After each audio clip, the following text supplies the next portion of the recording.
The Canterville Ghost by Oscar Wilde.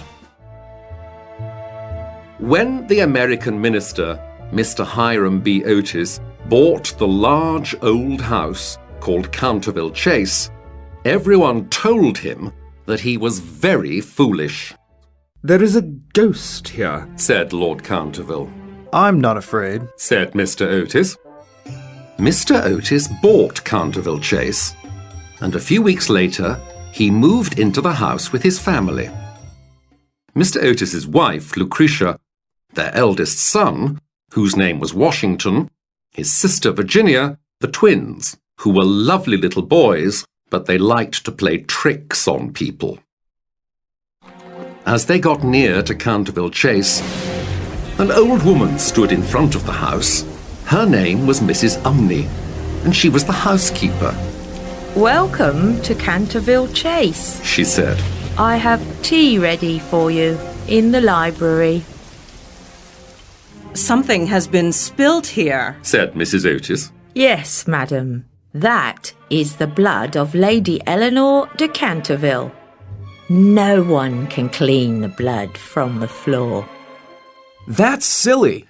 He took a small black stick from his pocket and rubbed at the stain with it.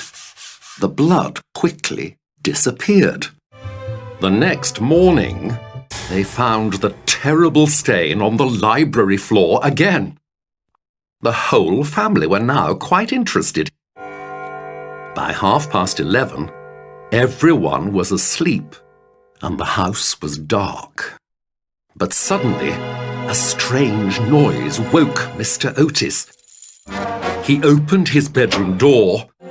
There was an old man in the hall. "My dear sir," said Mr. Otis, "your chains are making a terrible noise." The Canterville Ghost stood still for a minute. He could not believe his eyes or his ears. He ran down the hall. As he got near the top of the stairs, a door opened and two little boys appeared. Suddenly, they threw a large pillow at the ghost's head. How could these people be so rude to him? Why weren't they afraid of him? The ghost appeared again on Sunday night, soon after the family went to bed. The ghost tried to put on a suit of armour, and it fell to the floor. Mr. Otis and the twins ran downstairs. They saw the Canterville Ghost sitting on a chair.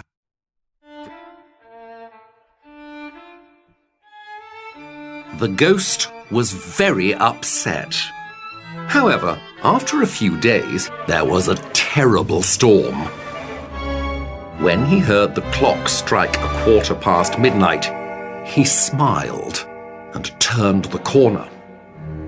Suddenly he screamed. There was another ghost in the hall. He ran back to his room. But after a while, he decided to go and talk to the other ghost. The Canterville Ghost touched the other ghost. He saw that it wasn't a ghost at all. He picked up the sign and read it. The sign said, "The Otis Ghost, the only true ghost." "Those foolish Americans tricked me!" Every Saturday, he walked in the hall, but he tried not to let the family see or hear him. So the family decided that the ghost was gone forever. The young Duke of Cheshire had come to stay with the family for a while. One day, Virginia went horse riding with the Duke. She tore her dress on a fence and went home to change her clothes. She saw the ghost. He looked very sad. "Don't worry, Ghost. If you are good, no one will annoy you." "How can I be good?" "Mrs. Umney told us that you killed your wife." "Yes, it is true," said the ghost. "She was a terrible wife, and I don't think it was very nice of her brothers to starve me to death, even though I did kill her." "Oh, poor Ghost! Are you hungry?" "No, thank you. I want to sleep, but I cannot, and I'm so tired." "How can I help you?" "You can ask the angel of death to let me sleep forever." The ghost took Virginia's hands. Suddenly, the wall opened up into a big black hole. The family looked all over the house and garden, but they did not find Virginia. Then, at midnight, the family heard strange music and ran into the hall. Just then, the wall at the top of the stairs opened up and out stepped Virginia. I have something to show you. The family and the Duke followed Virginia through the wall and into a small room. There was a large metal ring on the wall with chains hanging from it. On the other end of the chains was a skeleton. This is Sir Simon. Said Virginia. His wife's brothers kept him here until he died.